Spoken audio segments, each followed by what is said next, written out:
Hey, folks, Quilly18 here, and welcome to the second of our sponsored live streams for Age of Wonders 4. And yes, to answer the question in chat, we do in fact get to see the full game now. The standard press embargo is on the 29th. That's when you'll see all kinds of Let's Plays and other live streams, but there has been a special exception for some sponsored live streams that have been coordinated with Triumph and Paradox, and that's what we're going to do here. So we first streamed this. Let me adjust the mic. It's a little, there we go, get up a little higher. We first streamed this on Saturday. We played 34 turns, sort of early game on Saturday, and we are here to continue this very same game. I've got 2 hours to stream this. I have to stream for at least 2 hours for the sponsorship thing. I'd love to stream longer, but about an hour after the stream ends, I have to be on a plane. Well, I have to be driving to the airport to get on a plane to go to England for a completely unrelated thing that may have to do with Paradox, that may have to do with Crusader Kings, that may have to do with tours and tournaments. I don't know. Maybe there's going to be a real-life live jousting tournament going on. Who knows these things? I'm just here asking questions. No, I will not be doing any jousting, but I'll be watching. That's going to be exciting. So, let's dive right in here because we do have a fairly tight time window. I don't want to dilly-daddle too much, although I do want to say thank you to the people who are here for the first time and the new subs, people remembering the Twitch Prime sub. That's really awesome. Remember, if you get in trouble, remember to demand a trial by combat. Is that still the law in England, in the Ook? All right, that's good to know. So we are playing as the Mountain Sprouts. This is a custom faction of dwarves that we made. Everything we're doing, we're trying to be very thematic and on brand.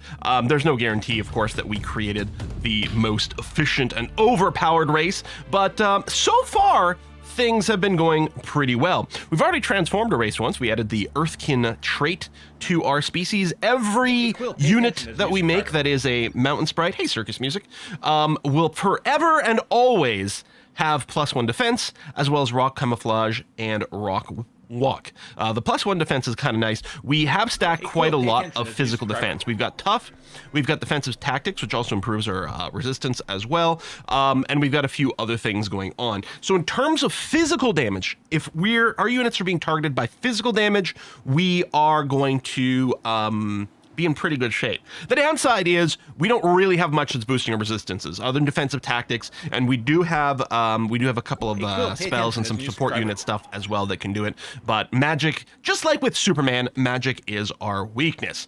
But that hasn't stopped us so far from doing a relatively decent job. We actually, new subscriber. So many new subs, people remembering their Twitch Prime button. That's great. It's just sitting there. You might as well use it, right? Exactly. Jeff Bezos doesn't need that money just sitting idle. Send it to me. Or someone else, it's fine. Quill, pay attention, there's a new subscriber. Flare Spire was a free city, sort of an independent city-state, that we started at war with, actually. And they weren't super close to us, but we knew eventually we would have to go and boop them, and in fact, that's what we did at the end of the last stream. They're still, like, flagged this as other color here because it's going to take 2 turns to properly... well, we could have vassalized them, but instead we are annexing them as a town of our own, and we're actually migrating the population to Mountain Sprouts over here. I don't remember what species they were, but they are being booted out of Flare Spire and being replaced with more mountain dwarves. That is going to bring us up to our current city max. I really probably should have done this earlier, but I've kind of focused on things over here. I think we are going to drop another city in the north as well. So one of the things I'm going to want to do is to open up Imperium so that we can get expanded governance and increase our city cap by 1. This is repeatable, by the way, so you can keep spending this if you do want to have a greater and greater city cap. Although I have to say, vassalized cities are pretty good. We do have a vassal over here, unless I'm wrong, and I'm never wrong. Oh yeah, I think if you're zoomed out, I think it's just a little glitch currently. If I think I'm zoomed out and I open Imperium and I close it, yeah. We lose sort of the map markers on the pulled out map, but if you toggle it back, then we're okay. Just in case it makes it into the live version, you guys will know about that. These are glitches that the developers know about. They've got it on the 2D list to fix, so I'm not worried. Again, we are in a pre-release version over here, so some things are going to be different between now and release / maybe a first little hot fix, but things have been really stable, so no complaints. Again, the only thing I really complain about is when you cycle through your city names. Right now the little arrows move, and sometimes that means you can't click in exactly the same spot. You know, I whine to the devs about it, and they're like, well, actually, Sorry, I shouldn't take credit for it. Another YouTuber went to the devs about it. I agreed, and the devs were like, yeah, we should totally fix that. Cool. They've been super responsive. I've been so happy about that. And I've been so happy about this game.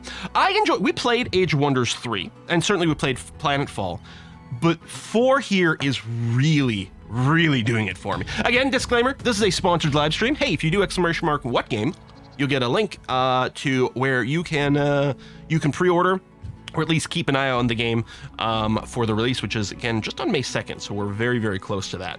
But yeah, anyway, let's get started. So we finished this. I think we're probably going to end up going to war with Necron the Risen over here. He hasn't actually been doing anything to generate much war justification so far, which is a little bit surprising, although he has rivaled me, so maybe he's building up to declare war against me, which I'd be okay with. We need to boop this outpost that he planted right next to Quenfjorn.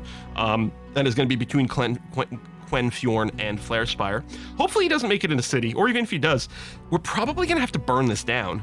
Now, if he makes it in the city and we burn it down, that's going to be considered very evil, which mostly we're tending towards the good side here, but we might have to make an exception. If they just leave it as an outpost, I think we can burn it down without getting negative alignment. I don't know for sure. I've never burned down an outpost in this game yet, so we'll find out. World here is flat. Didn't like it was round and Planetfall and on the hand of the game. Like flight better for this kind of game. Either plan defense. Yeah, I don't know. One of the things I'm not sure about is when you create your realm, if there are different map mode options. I think in Planetfall there was. You could choose whether the world was cylindrical or not. I don't know if that option exists here. Maybe it does, maybe it doesn't. We just kept all the map generation options on the default. And yeah, we indeed have a map with physical borders. It's not cylindrical. It's not like the default map in Civ, for example, is cylindrical. If you keep going east, eventually you wrap around to the west, although that could be toggled off there. The idea here is we're really fighting in a specific version, or a specific region, not the entire world. We do have a couple of quests, including Hearts of Iron, cheeky, to get ourselves some Archon blood. We do actually have Archon blood right outside of Quenfjorn here. We cleared it recently. There were some monsters in the way. I think what I'm going to do, even though I do want to use some Imperium to increase our city cap, with Quenfjorn, it's going to grow in 2 turns. But I'm still thinking I'm going to go ahead and rush it now to give it some extra territory. And I'm going to go ahead and annex this province here, which will give us the Archon blood, which is going to be great. We can build a farm, or we can build a conduit or a research post. And these conduits and research posts are pretty rare. What are we going to do? Research is really good, but again, I've talked about it before, I feel like we're always hurting for mana. Mana and gold I want more of, so I think I'm just going to plop down a conduit here. No matter what we do, we're going to have access to the Archon blood, which is actually going to give us an extra 20 mana per turn. So so even the farm is going to be 5 food and 20 mana per turn. Now, the building... Oh, this place already has 2 research posts. Oh, that's interesting. As I say, building the conduit can enable certain buildings, but one of the things with research posts, there is a building that we don't have now. Is it Academy? Academy requires at least 1 research post. There we go. Scholars Guild. Each city can build 1 guild. Okay, guilds are unique to the city. Or yeah, so I mean, I think you can have multiple Scholars Guilds in multiple cities, is what I mean. But yeah, only 1 guild allowed per city. So if you build a Scholars Guild in Quenfjorn, we can't build another one of the guilds in Quenfjorn. But this gives us 10 knowledge per research post. And you need to have at least 2. It might make sense to specialize Quenfjorn as a research city so that we can build a Scholars Guild and get maximum bang for our buck. I think that might make a lot of sense. Even though, again, I want more mana all the time, maybe specializing 1 city for research makes it smart. So we're going to go and put down a research post over here. And again, we're still going to get tons of mana. And there you go. This is the end of our event, the Hearts of Iron Aftermath. Petrodent, this is one of our heroes, returns to you visibly relieved. Great news, First Protector Quilly team. Now that we have Archon blood, I've built the golems. Oh yeah, Archon blood also gives us a global +20 combat casting points. So we can spam a ton more spells in combat now just by having access to this somewhere in our realm. The City of Nerds, that's what this is. Should we rename the city to City of Nerds or something? Helps us remember what the city's all about. These iron golems can defend your borders now. I can once again embark on journeys of conquest and exploration in your name, liberated from concerns and hesitation. Right, because the story was Petrodent had started a family and now was worried about the lack of defense in our realm, was offering to build these golems, but she needed Archon blood for that. Petrodent produces a frost shield. Ooh. So most of the shields seem to have this, the +3 defense against non-flanking attacks, and the frost shield also reflects damage. So it's like a thorns kind of thing, but it does frost damage. My eldest son took the leftover Archon blood and made this in the smithy where he apprentices. Please accept this gift from my family to you. Petrodent used the Archon blood to construct 2 iron golems. She gracefully offers you a shield. Will you accept the frost shield? So we get 2 iron golems regardless, which is great. Tier 3 smashy shield units, very tanky. Thank you, Petra. I will carry the first shield with pride, so we get the frost shield. Have your son equip the shield himself and serve me as a bastion. You gain a bastion of the mountain sprout. So a bastion is a tier 3 shield unit, and they are pretty good. I mean, once you get to tier 3, these units are pretty good. The amount of health this has got, and the base stats is going to be really strong. We can also paint my coat of arms on the frost shield. It will adorn my throne room, which just purely gives us Imperium, which is so valuable. Or, with this frost shield, your elders protect your family when you're off adventuring, gives us +10 positive alignment. These are all really good. I mean, the shield is good, but I don't know if we need it. I don't think I just care about getting an extra bastion. We're already getting a bunch of iron golem units. We actually have a decent amount of units. I think it's 3 or 4. I like the hard choices. Yeah, that's the thing. I like that the options here are not obvious, and I think are going to be very dependent on your playthrough. Maybe you've got a character who's got a great one-handed weapon and really is looking for a decent offhand, so you're excited about the shield. Maybe what you really want is an extra military unit, and that's going to be really important. Why don't you take the shield for Quill? Isn't Quill using a two-hander? I do have to say, I kind of wish there was a way to delay the screen and be like, hold on, I got to check my heroes, because I don't know what the status of them are. But I feel like 3... Quill is a one-hander. 4th, you need to burn a city. Oh yeah, for more... But I think I'm going to take the Imperium. Because it's going to help us get an extra city cap, and I think, want to go and set up a new city over here. So I think that's going to be more valuable. But it does remind me, I should take a look-see at our characters and see what our situation is. Right, so Quill is using a one-hander, although currently... just using the generic tier 1 hammer that he started the game with. Same thing, generic tier 1 shield. So again, all we would have been gaining is the 4 reflective damage, because we still have a shield here. And the +3 defense is exactly the same. I mean, it's nice. The reflected damage is nice, but was it the biggest deal in the universe? I don't know. And yeah, I guess Quill is going to stay with a one-hander because he even gets to ride a unicorn, which is awesome. I do love that. And then Petrodent we are building as kind of a spellcaster, right? Oh, I think apparently based on a response to something I said on Reddit, I think I may have been mistaken. I was treating the Staff of Fire, or the stabs and bows, as effectively the same in terms of turning off the secondary slot and the mount slot. Apparently if you have a bow, you can still use a mount, which is actually very cool, and I hadn't realized. I think the staff advantage is that, first of all, things usually have less resistance than defense, and the stabs do magic damage, and also the stabs tend to have secondary effects, like I think that one blinded, right? I don't remember. I was just looking at it like 5 seconds ago, but it's already out of my brain. Well, I wasn't looking at it, reading that part. How's the AI? Fantastic. If you go back and look at the first stream, when we got into a tactical fight, I've been automating the fights just mostly to make the game go a little faster, because we talk a lot. And the AI used combos that I hadn't even thought about. It's like Quill has a couple of minor items over here. Cloud in a Bottle, which knocks people back and makes them wet, which debuffs their lightning resistance. Well, the AI was using this to knock units into a line, and then moved around to flank, used the Wand of Lightning Strike, which fires in a straight line, doing lightning damage, which then they were debuffed to because they were wet. It was like, what? And the thing is, I think the combat AI in Age of Wonders 3 was pretty good, and in Age of Wonders Planetfall became like very strong, and so like it just keeps getting the benefit from that over here. All right, these are 2 new iron golems. Now I do want to set up a city over here, which means we need to move a hero unit over here. So the army. Okay, there we go. Do I move Quill? Doesn't really matter which army I use. This is the one with Petra. That one's a little closer. They both have the same base movement rate. I mean, unless I made an army full of cavalry, it wouldn't matter. But yeah, I guess Petra's army is technically a little closer. So I'm going to send her up here to found some sort of city. We'll just generally move in this area. We'd have to clear this great bird nest.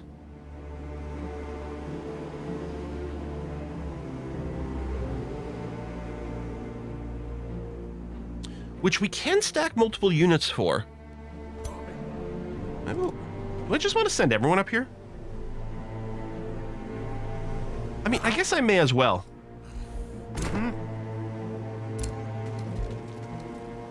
Oh yeah, roads to the new city, that's true. Although, looks like we do have a road connection I think we'd previously built. I guess on my way up, I could be roading. Yeah, maybe that's what I'll do. What I'll do is I'll reset their movement.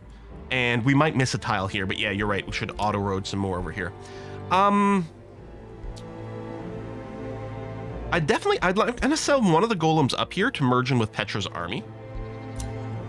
And then...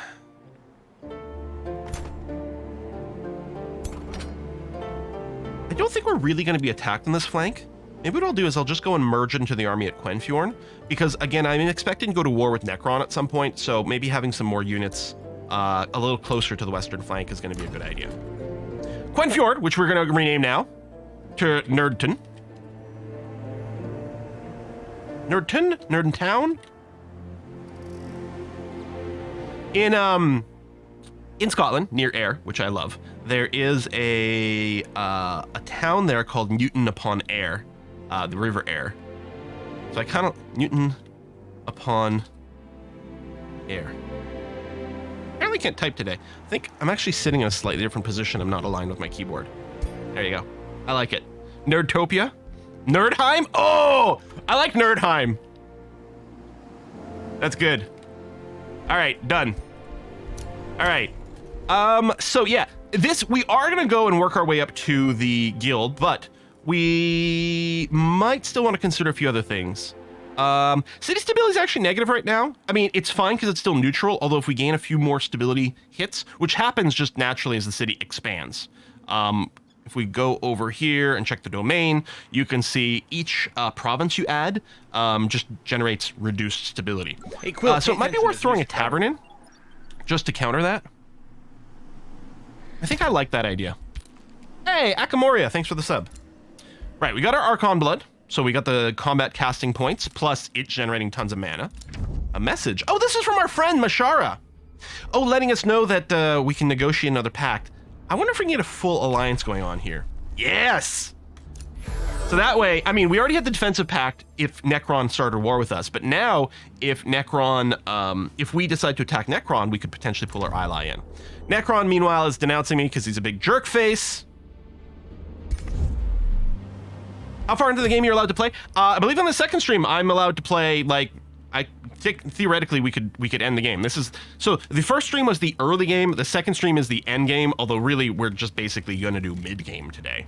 Because again, I can't go longer than 2 hours because I've got a flight to catch. Oh, we have a new quest. An old prospector, covered in dirt, hails you. He keeps a pouch close to his chest. The grimy prospector's voice is gravelly, his enthusiasm unbridled. So, you be the forge keeper around here, eh? Oh, that's terrible for my voice. He grinningly takes a pebble from the pouch. See this, flow rock? I know a secret deposit, but I cannot move it on my own. Spare some workers to help me, and we'll split the bounty. Prospector requests miners from Brussels to unearth a magical stone deposit. Your share will allow a special project. So, all we're doing is blocking production in Brussels, so no building is going to happen. Unit recruitment could, but no building for 2 turns. So this would give us a Materium boom. So we get a bonus, a temporary bonus of stability in all our cities, and this is scaled based on how much Materium affinity we've got, and we do have a lot of it. So yeah. All of our cities, which is currently 2, although we're about to get a 3rd one, would gain 33 stability, which is a lot of stability for 6 turns. Or we could get them to craft a barbed shield. So it's another tier 2 shield, same defense. This has got a backlash, 30% chance of inflicting bleeding. Or we could construct a stone spirit, which is a tier 3 unit. Or we could just say it's the most ridiculous thing I've ever heard, get a Materium crisis and lose stability. So we don't want to go with option 4, even though that's the only one that doesn't block our production. Maybe for this one, I'm kind of vibing getting the shield. Since we didn't get the shield last time, maybe we'll get this shield here. I mean, the downside is I don't think we can stack bleed effects, but it's not bad. And bleed deals 8 damage per turn. I don't know if they take it at the start or end of their turn. If they take it at the end of their turn, which I bet is not the case. Let's see here. We got nested tooltips. It says each turn. Yeah, I don't know if it's at the start or end. Because if it's at the end, theoretically, they could hit me, become bleeding, and then take the damage at the end of their turn. I know Quill can already apply bleeding with his melee attacks too, so maybe it's less sexy. Stone Spirit is pretty smashy. Maybe I just take the stability boost. This is going to definitely be enough to lead us to the next level.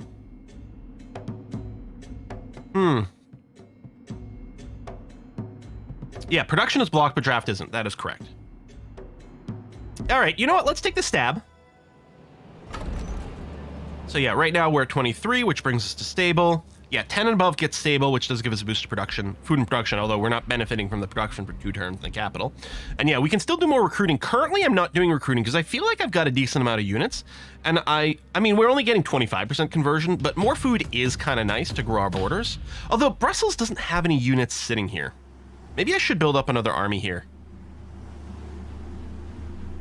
Here, let's get a halberdier, a gargoyle, and then run out of money. Okay. Yeah, we don't have much money. Jeez.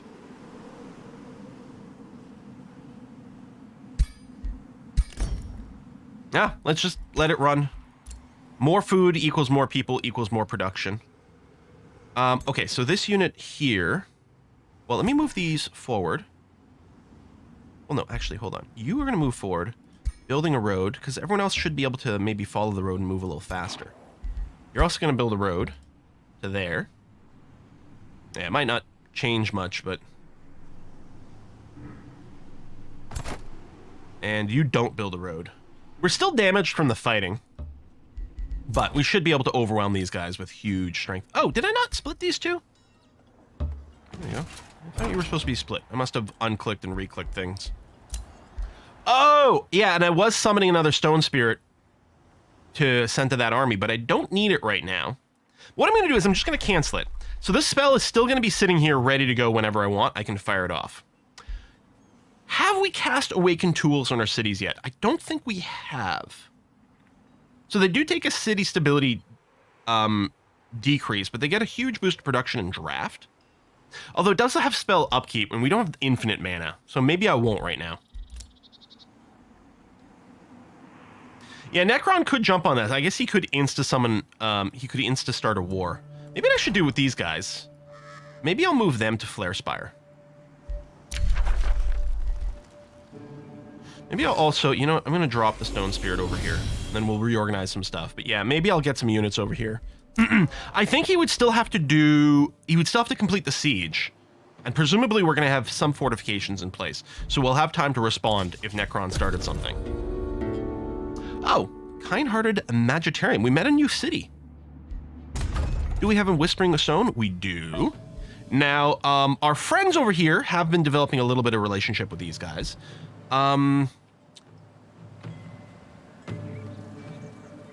Although we have stupendous relations, so our legions should actually grow fairly quickly because of that. Yeah, 7 per turn. I don't want to spend a legion or Imperium on this if I don't have to, because I really do want to grow my city limit. Let's see what happens. Hey Quill, pay attention. There's a new subscriber. We made a new number, a new neighbor. Hey, happy Golodans, happy Go Londons. Oh, well, I'm going to London in 3 hours. You have Shadow Affinity, Astral Affinity. We're not going to get along. It's interesting our relations is only minus 25. Personality, Sinister Spy. I'm not going to send a welcome gift because we don't have much money.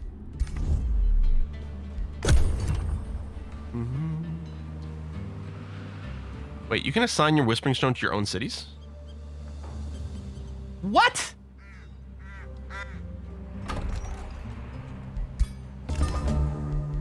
Oh yeah, right there. You know what? I saw this before and I forgot. Yeah, and yeah, the other thing is there is good automation. So you can automate when the population grows and grabs another province. You can automate just that part. You can also automate the production over here. It's actually kind of nice. I forgot about the Whispering Stone. So I mean, right now our cities are happy, and we're not. The Whispering Stone, is it plus 10? Is it saying? Oh, 2 per turn up to maximum of 20, which would get us to next level. I think I'm going to save it. We got Flare Spire over here. Oh, okay. No, it's currently fine because we're probably getting the event. So Nerdheim, if I gave you the stone, you would eventually get to the next level. Let me just double check. I think the issue was still we didn't have a free city we could send it to. Because Atlantis, we're at war.